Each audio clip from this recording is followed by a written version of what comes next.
seja totalmente compreendida, alguns fatores de risco podem aumentar a probabilidade de ocorrência, como histórico familiar, uso de álcool e tabaco pela mãe durante a gravidez. E para tirar todas as dúvidas hoje sobre o assunto, a gente vai conversar com a doutora Fernanda Saturnino, que já está por aqui, ela que é cirurgiã plástica.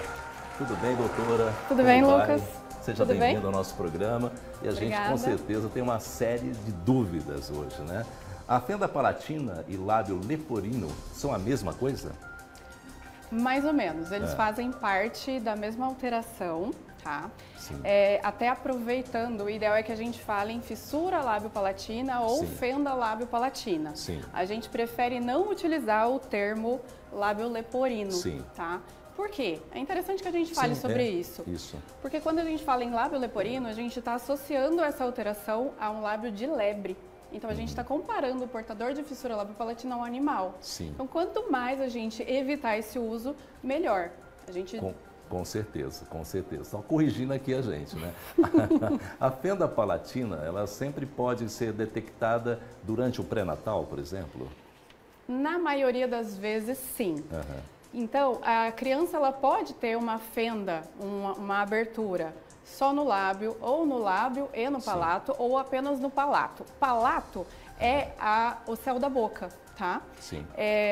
Então, ela pode ter as duas alterações ao mesmo tempo, ou uma em cada, uma no lábio ou no palato. Pode acometer um ou dois lados, realmente, e dependendo de como essa alteração se apresenta naquele bebê, pode ser visualizado no ultrassom a partir das 20 semanas, mais ou menos, de gestação. Se for só o céu da boca, é um pouco mais difícil da gente conseguir visualizar no ultrassom. Sim. Então, eventualmente, é algo que o diagnóstico é feito só depois do parto. A criança fez lá a cirurgia. Correto. E ela não precisa mais de acompanhamento? De forma alguma. A cirurgia é uma das etapas do tratamento e ela, idealmente, é feita quando a criança tem uma fissura no lábio, sim, a partir dos 3 meses de idade, entre 3 e 6 meses de idade. Se essa criança tem fissura no palato, aí a partir de 1 ano a 1 ano e meio, tá? Antes disso, essa criança já vai ter uma alteração, uma dificuldade para mamar, para se alimentar, para eventualmente ela engasga com uma certa, sim, frequência. Então, essa mãe desse recém-nascido e esse bebê, eles vão precisar de um suporte multiprofissional.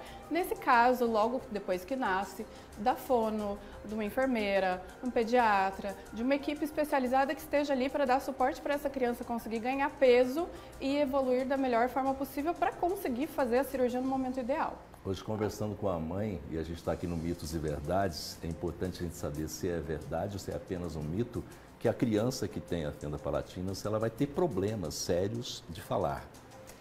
É uma chance grande se essa criança não for acompanhada por essa equipe multiprofissional e não fizer as cirurgias no momento adequado. Uhum.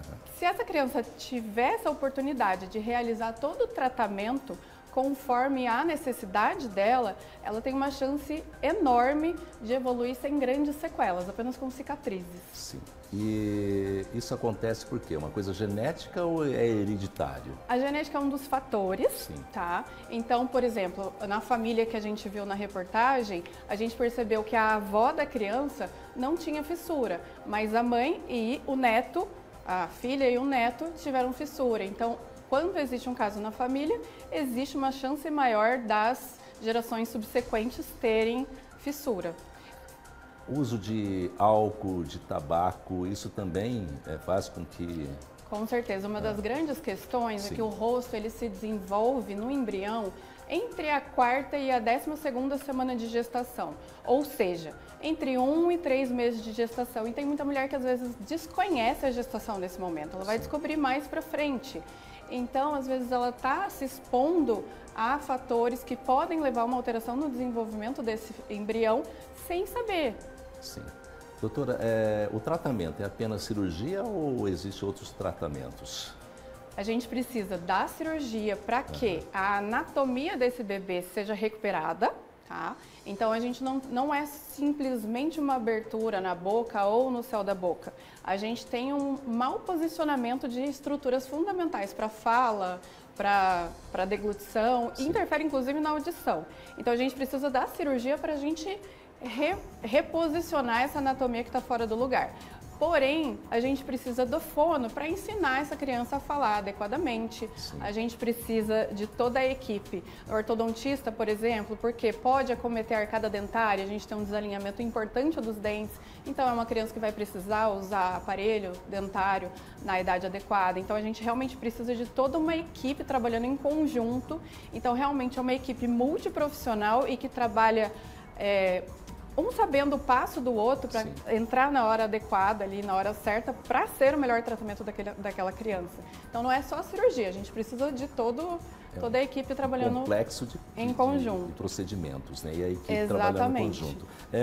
Crianças com a fenda palatina, elas geralmente sofrem bullying, né? Com tipo certeza. de preconceitos também. Isso influencia no desenvolvimento emocional delas? Com certeza, e eu falo que não é só da criança, do paciente que tem a fissura, é a família. Então a gente que trabalha com essa área, a gente encontra diversos relatos de criança de 5 anos que não frequenta escola porque os pais não querem expor a criança. A gente encontra, enfim, criança que não sai de casa, não frequenta festa, enfim. E isso interfere lá na frente. Se essa criança não for adequadamente tratada, esse paciente, não vai chegar no mercado de trabalho, é uma pessoa que não vai ter uma grande relacionamentos sociais. Então, quando não é adequadamente tratado, com certeza, é uma pessoa que sofre muito psicologicamente. Por isso, o psicólogo é importante na equipe multiprofissional também.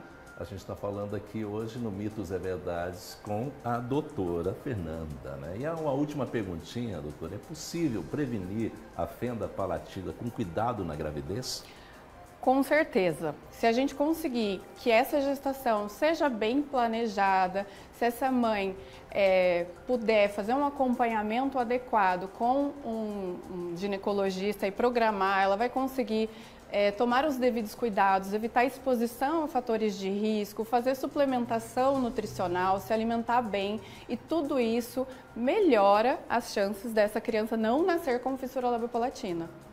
Muito obrigado pelas informações, por esclarecer esse assunto para toda a família sul-mato-grossense, né?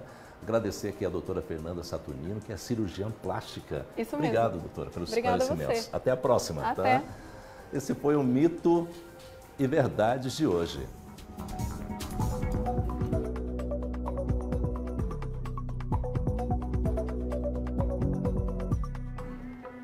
E falando em saúde, gente, uma reportagem